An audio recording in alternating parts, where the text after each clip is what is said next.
Nachukua nafasi hii kukusalimu mtazamaji mpendwa, hujambo na shalom alekem. Karibu katika kipindi cha Karamu ya Neno, na leo tunatia tamati kitengo cha kuelewa Roho Mtakatifu. Katika wiki hii tumekuwa tukijadili kuhusiana na roho saba za Mtakatifu, Muumba wa mbingu na nchi, na leo tunamalizia katika roho ya maarifa na roho ya kumcha Yawe, na naamini kwamba somo hili limekuwa la baraka kwako, na naamini kwamba tutazidi kujisalimisha chini ya utawala wa Roho Mtakatifu ili tukaweza kuwakilisha mbingu ipasavyo kwa midomo yetu, kwa mienendo yetu na kwa tabia zetu, na tukaweza kuamini na tukaweza kufungua kipindi kwa maombezi.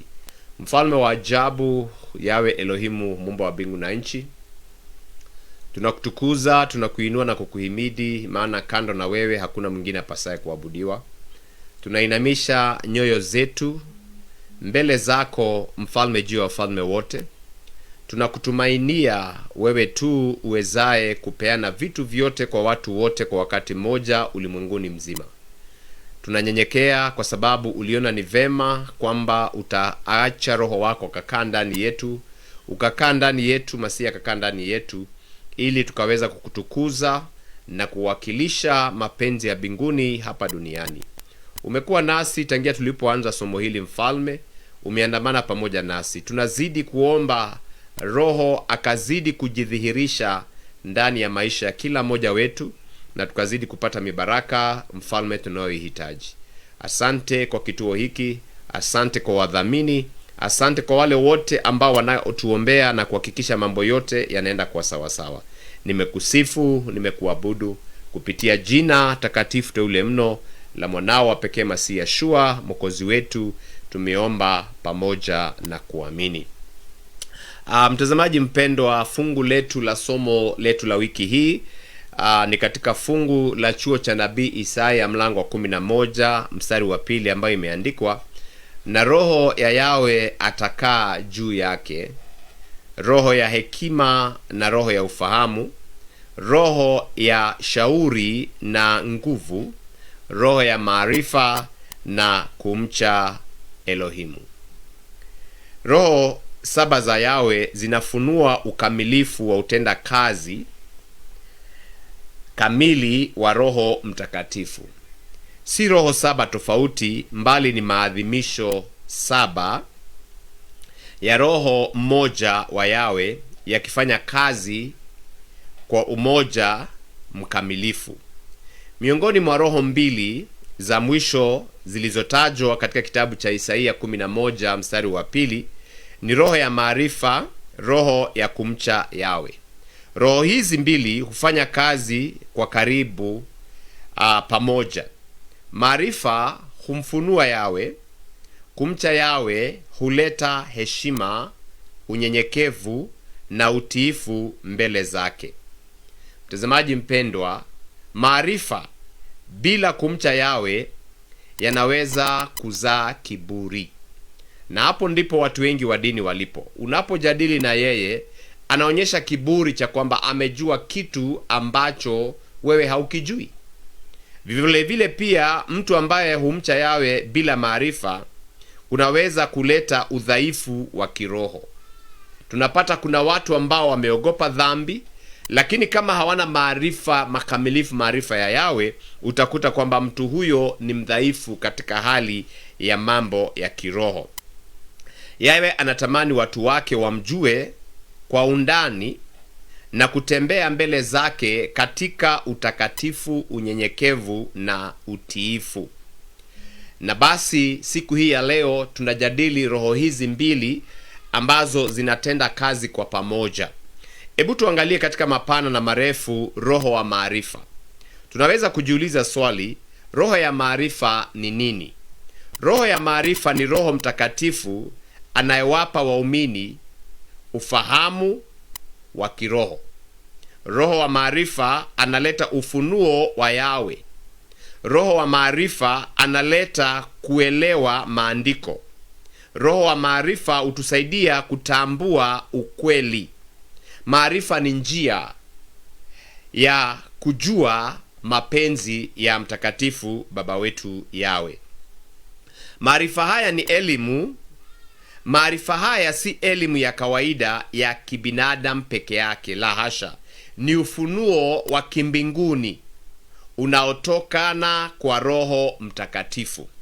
Hebu tuangalie maandiko kadhaa hapa, mafungu matatu ya Biblia ambayo yanatuonyesha umuhimu wa kuweza kujua ni kwa nini tunahitaji maarifa, na si maarifa ya kibinadamu, ni maarifa ya Muumba wetu aliye juu mbinguni. Nabii Hosea kupitia Roho Mtakatifu akaandika katika mlango wa 4 mstari wa 6, watu wangu waangamia kwa kukosa maarifa. Kwa hivyo tutakapokosa roho wa maarifa atupe maarifa, unakuta kwamba watu wanaangamia. Wakolosai, Mtume Shaul akiandikia Wakolosai katika Wakolosai mlango wa 1 mstari wa 9 hadi wa 10, ni vizuri kaweza kueleza kusoma. Kwa kifupi nasema, mjazwe maarifa ya mapenzi yake. Ndiposa tulitangulia kusema kwamba maarifa ni kumjua Yawe. Utakapo kumjua Yawe, hakuna mtu aliyemjua kwa sura, lakini tumemjua akili zake, tumejua mapenzi yake kwa kile alichotupatia. Na kwa hivyo maarifa ya kweli mjazwe maarifa ya mapenzi yake. Kuna maarifa ya uvumbuzi wa mambo mengi ya kibinadamu, lakini maarifa tunayojadilia, yale ambayo tumeyatoa kwenye Biblia, ni yale yanayosababisha kujua mapenzi ya Baba wetu. Anatakaje na sisi? Anataka tufanye nini? Methali 2 mstari wa 6, Biblia yasema, kwa kuwa Yawe hutoa hekima, katika kinywa chake hutoka maarifa. Kwa hivyo yale tuliyoweza kuyafanya ni yale ambayo tumepata elimu, ambayo tunaita maarifa, inayotokana na kinywa cha Baba wetu Yawe. Na hivyo Roho Mtakatifu huweza kutupatia haya maarifa kupitia roho wa maarifa, inayofanya kazi kupitia njia hizi ambazo nazotaka kukufundisha. Njia ya kwanza ni kupitia neno. Maandiko yanafunua tabia, yanatupatia kweli tunayofaa kuifuata, na vile vile katika maarifa kupitia neno tunapata amri za Baba wetu Yawe. Tunasema amri si kuzuia uende nje. Mara nyingi actually zinazuia kitu kiingie kukuharibu. Amri za Baba wetu Yawe ni kama ukuta, ukianguka mambo maovu yanaweza kukupitia. Zaburi akaandika, Zaburi 119 mstari wa 130, kufananusha maneno yako kwa tia nuru, kufafanusha maneno yako kwa tia nuru. Kwa hivyo tunapofanua maneno ya Baba wetu Yawe, tukapata maarifa iliyo ya kweli kupitia neno, unakuta kwamba tuna nuru. Na nuru hayombi ruhusa giza. Ukiwa na nuru ndani yako, kitu kikikuchallenge kinachoitwa nuru, ukipiga mwangaza wa nuru yako, giza hutoweka. Ukijua kitu umejua, hata nani akushawishi otherwise, unajua amekosea, na hakuna vile utakubaliana na makosa wakati wewe unajua ukweli, na ukweli mtupu. Vile vile kupitia Roho Mtakatifu huwafunulia waumini kweli za kiroho. Wakorintho wa kwanza 2 mstari wa 10 yasema, lakini Elohimu ametufunulia sisi kwa roho. Hebu fikiria, wakati ambapo Musa anatuandikia vitabu 5 ambavyo tunavita Torati ama instruction, Musa hakuishi wakati Adamu anapoumbwa, lakini kupitia Roho Mtakatifu aliweza kufunuliwa mambo haya, akachukua kalamu na karatasi akayaandika. Mtume Shaul anatuandikia vitabu na anasema kwamba nimefunuliwa mambo haya. Kwa hivyo hata na wewe na mimi, roho wa maarifa anaweza kutufunulia kitu. Nimepitia huyu roho wa maarifa sehemu fulani, na tukasema roho wa maarifa tu atuelekezi katika tu mambo ya kiroho. Unaweza ukakuta kwamba anatupa elimu ya kufanya mambo ya ujenzi kama ninavyotaja hapa, na vile Biblia inaandika mfano wa mtu alikuwa anaitwa Bazareli. Alipewa roho wa ufahamu wa kutengeneza vidude kama minora, kwa kutengeneza hema, sanduku la agano. Ni maarifa ya kufanya mambo. Kwa hivyo unaweza kuwa umelala ukafunuliwa kitu, yale maarifa yakaja, ukachora na hicho kitu kikatengenezwa na kikakamilika. Neno likasema tena, nirudia, wa Korintho wa pili 2 mstari wa 10, lakini Elohimu ametufunulia sisi kwa roho. Elimu ambayo tunayofanya nayo mambo. Nimewasikiza watu waliojaliwa na maono ya mambo ya kiroho wakiwaambia mainjinia, nataka tufanye hivi. Mainjinia wanasema haiwezekani. Lakini wanasukuma kwa sababu kuna kitu mtu ameona na anasema lazima kikatimia. Nipeane mfano moja wa mtu ambaye ni mtu wa kawaida. Tunamjua, tuna gari zile zinazoitwa Ford. Wakati Ford alipokuwa anasema kwamba atatengeneza gari ambayo iko na piston, watu walikuwa wanasema haitawezekana. Lakini akaleta mainjinia wake na waambia inawezekana. Wanajaribu mara ya kwanza, wanatumia pesa, anasema haiwezekani. Yeye anazidi na kuambia inawezekana. Anasema hivyo kwa sababu kuna maarifa ya Roho Mtakatifu iliingia ndani yake, akasema inawezekana. Leo hii tuna magari ambayo yana mapiston yanafanya kazi kwa sababu kuna mmoja alikuwa na roho ya ushawishi wa elimu ya mambo hayo na alisababisha yakaweza kutokea. Kupitia vile vile kutembea na Baba wetu Yawe. Mtazamaji mpendo, wakati ambapo unakuwa rafiki wa Baba wetu Yawe, atazidi kukufunulia mambo out of that experience. Wewe umekuwa ni mtu mtakatifu, unatembea na Yawe, anazidi kukupatia ufunuo wa kuweza kufanya mambo. Waumini hukua katika maarifa ya kiroho kupitia utiifu na ushirika na Yawe. Wakati unafanya jambo unamtii Baba wetu Yawe, anazidi kukufunulia na kuona kwamba inawezekana. Wafilipi 3 mstari wa 10 yasema, nipate kumjua yeye, upate kumjua Yeshua na Yeshua kabisa. Danieli ni mfano mzuri ambao tunampata kwamba Elohimu aliwapa maarifa na akili. Danieli 1 mstari wa 17. Roho Mtakatifu alifanya kitu. Unafikiriaje mtu anakuambia nimeota ndoto na nataka unipatie jibu la ndoto? Jambo hilo hata waliokuwa wana elimu ya kibinadamu walisema haiwezekani. Danieli akaomba yule mkuu wa mfalme tupe muda.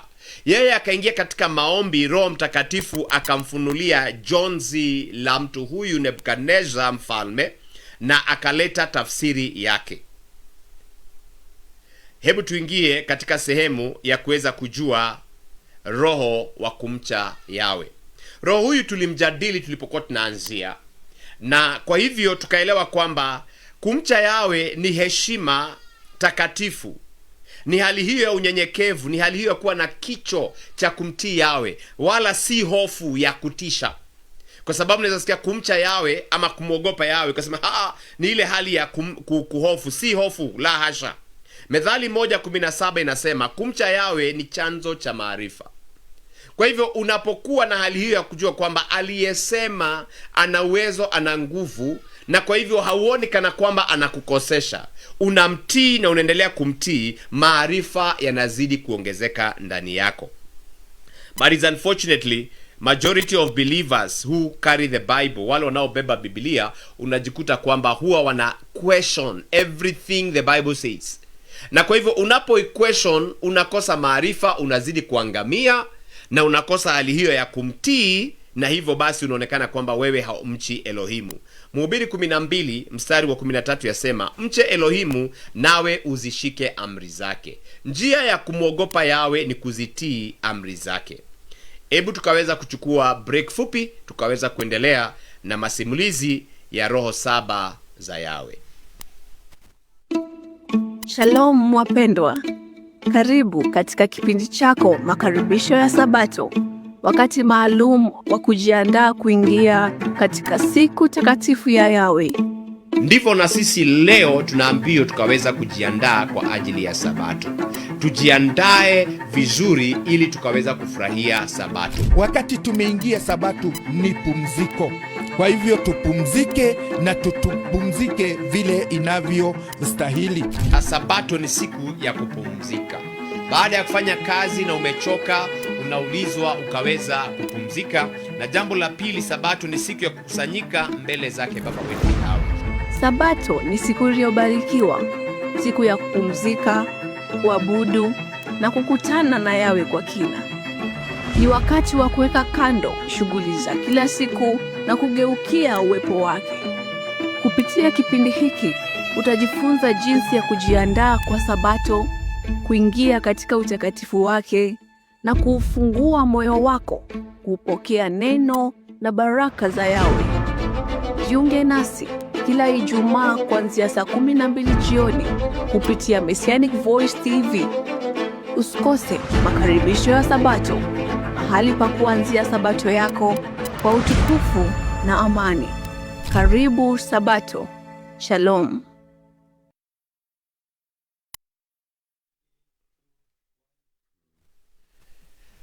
Karibu mtazamaji mpendwa kwa mara nyingine. Asante kwa kutulia hapo. Baada ya tangazo hilo tunaweza kuendelea. Na tunapoendelea kujadili huyu roho wa kumcha, roho ya kucha Yahweh na vile inavyotenda kazi, utakuta kwamba jambo la kwanza huleta kuchukia uovu. Hapa tunasema we love what Yahweh loves and hate what he hates. Methali 8:13 inasema kumcha Yahweh ni kuchukia uovu. Brothers and sister, ikiwa unamwogopa mtakatifu Muumba wa mbingu na nchi, utakuwa unasikia uovu ni kitu ambacho unakichukia, dhambi ni kitu ambacho inatuchukia. Na kwa hivyo roho wa kumcha Yahweh akitenda kazi ndani yako, unakuta kwamba popote unapoona maovu yanatendeka unachukizwa. Na jambo la pili, hutuongoza katika utiifu. Wanaomcha Yahweh hutamani kumtii. Kumbukumbu la Torati 10:12 neno lasema, Yahweh Elohimu wako anataka nini kwako ila umche yeye. Na kwa hivyo kumcha yeye tunasema mara kwa mara ni kumtii. Kila anachokuambia unasema ndio nitafanya. Masihi kapeana mfano akasema kuna watu waliopewa amri, wanao wawili, mmoja akasema nitaenda, hakuenda, mwingine akasema sitaenda, baadaye akatafakari akaenda. Kwa hivyo ukiwa na roho ya kumcha Yahweh ndani yako, utakumbuka kumbukumbu la Torati kwamba kile baba anataka si pesa zako. Anapokuambia toa fungu, si kwamba anahitaji hiyo fungu, wewe ndio unayehitaji. Kile anataka kuona ndani yako ni hali hiyo ya kuweza kumtii. Na jambo la tatu, unakuta kwamba katika hali ya kumcha Yahweh inaleta unyenyekevu. Unapotumiwa na baba wetu, unakuta kwamba haujipigi kifua ukaona kana kwamba ni wewe. Hautaingiwa na kiburi kama kile cha Nebukadneza aliposema kwamba angalia Babiloni mimi nimeijenga. La hasha, tunanyenyekea kwa sababu tumeona kwamba baba ametuchagua akaweza kututumia.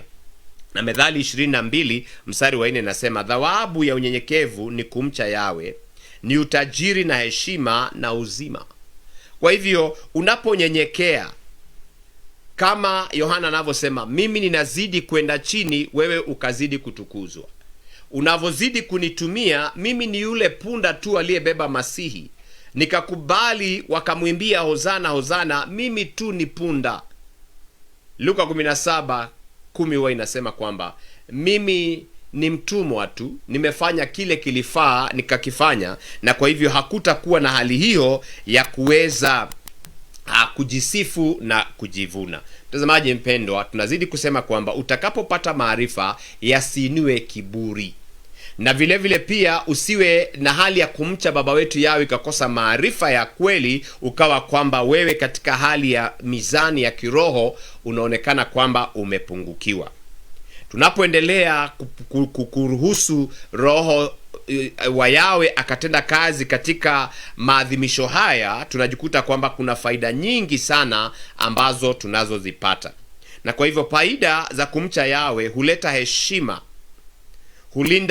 hutulinda dhidi ya dhambi, hutusaidia kuzaa hali ya utakatifu, huleta kibali cha utauwa ndani yetu, huimarisha utiifu, na vile vile pia huleta hali hiyo ya unyenyekevu.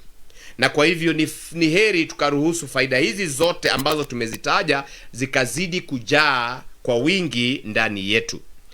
Mfano ambao tumeufuatilia kwa kila siku katika mada hii ya roho ya kumcha Yawe ni kijana Yosefu ambaye alikataa uasharati kwa sababu alimcha Yawe. Mwanzo 39 mstari wa 9 inasema, nifanyaje ubaya huu mkubwa nimkosee Elohimu? Kwa hivyo Yosefu alikuwa anasikia sauti na mwambia usizini, usizini, usizini. Ilikuwa inamwambia kwamba washarati na wazinzi baba atawahukumu, na kwa hivyo yeye alikataa. Kwa sababu Yosefu alimcha Yawe, alibaki mwaminifu hata wakati wa majaribu. Jinsi ya kumcha Yawe anavyofanya kazi pamoja na sisi, tunaona kwamba roho ya maarifa na roho ya kumcha Yawe hufunua kweli na kuleta hali ya kuweza kuwa na kicho. Mtazamaji mpendwa, turuhusu hali hiyo ya kuweza kufunuliwa kweli, maana ukijua kweli, kweli itakuweka huru. Hufundisha njia za Yawe na huleta utiifu. Roho Mtakatifu ni mwalimu wetu. Imeandikwa kwamba atatufundisha mambo yale Yeshua aliyasema na atatufunulia hata na kweli zaidi. Na kwa hivyo unaposoma maandiko haitoshi. Soma ukiomba Roho Mtakatifu, nifundishe, nifunulie kweli. Paul akasema kwamba sikufundishwa na mtu, mbali mambo yale ninayoyasema ni mazito. Hata mtume Kefa akasema kama hauna roho wa maarifa hauwezi ukaelewa mambo mengine ambayo mtume Shaul alikuwa anayaleta. Na Roho Mtakatifu vile vile huleta ufahamu ambao huleta utakatifu. Unakuta kuna tabia, kuna mambo ambayo mtu anafanya, vile anavyovalia, vile anavyozungumza, unakuta kwamba zinaashiria hali hiyo ya kufahamu na kuwa na utakatifu. Kwa nini nimevaa vile nimevaa? Nimeelewa ni kwa nini. Kwa nini ninaongea vile naongea? Ninaelewa ni kwa nini. Na mambo hayo yamejaa utakatifu ndani yake. Huimarisha utambuzi na ulinda dhidi ya dhambi. Kwa hivyo unatambua between bad and good, between evil and righteousness. Na kazi moja ya mimi kama kuhani, kazi moja ya mimi kama mwalimu ni kubainisha kati ya vitu vibaya na vizuri. Nabii Isaia akatuonya akasema kwamba kuna watu ambao wanaita mambo mabaya kuwa ni mazuri, na yale ambao ni mazuri wanasema ni mabaya. Mtazamaji mpendwa, inasikitisha kuona kwamba amri za Baba wetu katika utakatifu wake, watu wengine wanaona kama ni kitu kibaya, ilhali wanafundisha sheria zao na kuzitukuza kana kwamba ni sheria za Baba wetu Yawe. Hivyo tunaomba kwamba Roho Mtakatifu akatusaidia kuimarisha utambuzi na kutusaidia kulinda mambo ambayo yanahesabiwa kuwa ni dhambi mbele zake Baba wetu Yawe. Na jambo lingine, unakuta kwamba roho hizi tunazozijadili siku hii ya leo huleta ukomavu wa kiroho, na vile vile pia inatuletea hali hiyo ya kunyenyekea. Mtazamaji mpendwa, Musa alikuwa anajua mengi. Yeye ndiye aliyeandika na aliweza kuyapata from the first hand. Anasikia sauti ya Baba wetu Yawe. Baba wetu anasema kwamba mtu huyu Musa niliongea naye ana kwa ana, na sivyo kwa manabii wale wengine, nimeongea nao katika hali ya ndoto na sauti za upole. Lakini Musa alikuwa ni mtu mnyenyekevu. Masihi mwenyewe ndiye kweli yote, lakini yeye vile vile alinyenyekea. Lakini angalia mtu ambaye tumemwangalia sana, ambaye anaitwa Suleimani. Suleimani alipokea hekima na maarifa kutoka kwa mtakatifu Baba wa mbingu Yawe, lakini kumcha Yawe kulipompungukia katika miaka yake ya mwishoni, kuanguka kulianza kuingia katika maishani mwake. Utulivu wa kweli na wa kiroho unahitajika. Maarifa pamoja na kumcha Yawe zikaandamana. Biblia inatuambia kwamba Suleimani aliomba hekima akapewa. Lakini katika miaka yake ya kuanza kumalizia, kumuogopa Yawe kulianza kupunguka ndani yake. Akawa sasa ameanza kufanya mambo ambayo yalifanya akaona kana kwamba kuishi duniani ni ubatili juu ya ubatili. Basi tuangalie jinsi roho zote sita zinavyotoka kwa roho wa Yawe. Roho ya Yawe ndiyo shina ama msingi na chanzo cha dhihirisho 6 yaliyobaki. Inamaanisha kwamba ukiangalia minora unakuta kwamba kuna roho wa Yawe, na kutoka kwa roho wa Yawe tunaanza kuwa na matawi haya yote 6. Lakini tunarudia na kusema kwamba si roho 7 tofauti, ni maadhimisho vile Roho Mtakatifu anavyoadhimisha ama anavyojitokeza. Kutoka kwake hutoka hekima. Bila shaka Baba wetu anatupa hekima, yeye anatupa ufahamu, anatupa roho wa shauri, anatupa nguvu, anatupa maarifa, na yeye pia anatupa hali hiyo ya kumcha Baba wetu Yawe. Roho 7 ni moja, zimekamilika katika Roho Mtakatifu, Ruach HaKodesh. Kama vile kinara cha taa minora kina taa 7 zilizounganishwa katika hali hiyo ya kichuma hicho kimoja, chuma cha dhahabu, ndivyo roho 7 zinavyofunuliwa ukamilifu wa Baba wetu na roho mmoja wa Elohimu Baba wetu. Mtazamaji mpendwa, minora imetengenezwa kwa njia moja, ikatengenezwa na ikapewa muundo na yule jamaa aliyejazwa na roho Baba wetu Yawe, na ikawa ni kitu kimoja, lakini kina matawi 7 tofauti na kina dhamani yake ya dhahabu. Kwa hivyo tunaona kwamba tunafaa kujazwa sisi wote na Roho Mtakatifu, na maadhimisho hayo 7 yakaonekana ndani yetu. Natamani kwamba hekima ikaonekana, nguvu na uwezo zikazidi kudhihirika. Yeshua ndiye aliyefanya roho huyu akaweza kudhihirika ndani yake. Viwango hivi vyote 7 vinaonekana sana ndani ya Masihi Yeshua.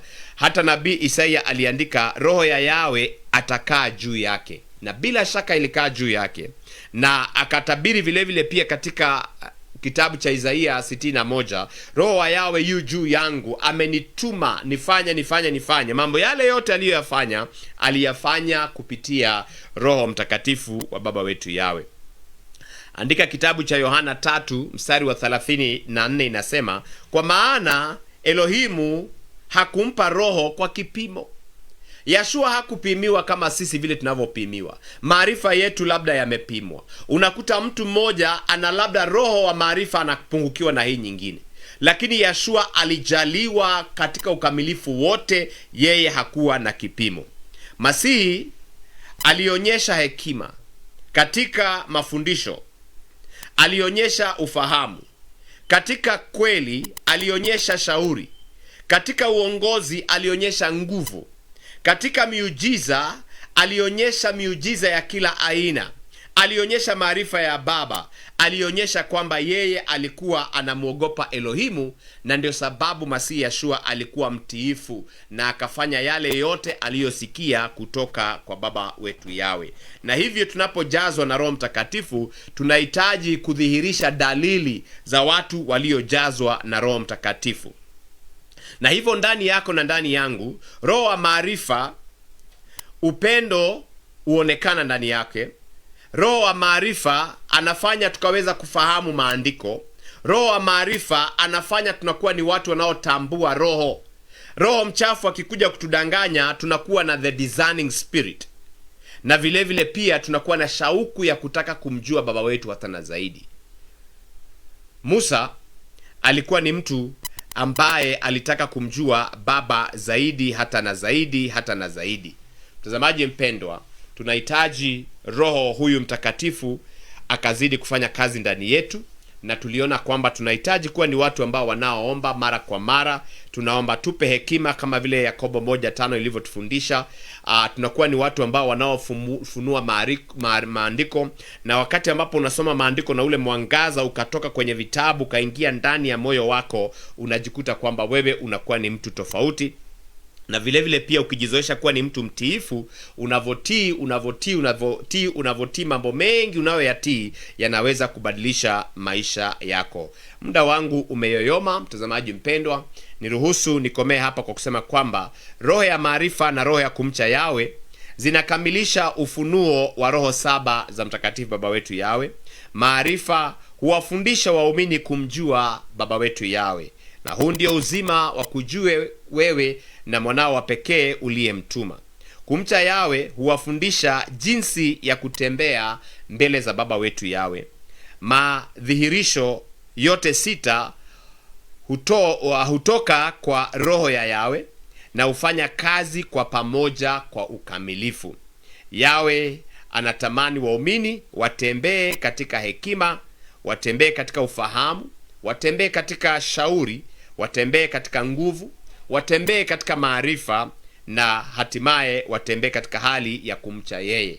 Kupitia ukamilifu wa roho wa Baba wetu Yawe, kizazi hiki kipokee utimilifu wa roho 7. Hilo ndilo ombi langu na azimio langu, na kuonyesha tabia ya Yeshua Masihi ndani yetu. Tunaomba Baba wetu azidi kutusaidia, tusiwe kwamba tunasoma mambo haya kama tu ni somo, mbali madhihirisho ama maadhimisho hayo yakaonekana kwa nguvu na kwa uwezo katika maishani mwetu. Hadi tutakapoonana tena wiki ijayo, ni mimi wako mchungaji SK Ng'ang'a. Yawe akubariki na kukulinda, Yawe akuangazie nuru za uso wake na kukufadhili, Yawe akuinulie nuru za uso wake na kukupa amani, katika jina la Mwokozi wetu Yeshua HaMashiach. Coming up next on MVTV.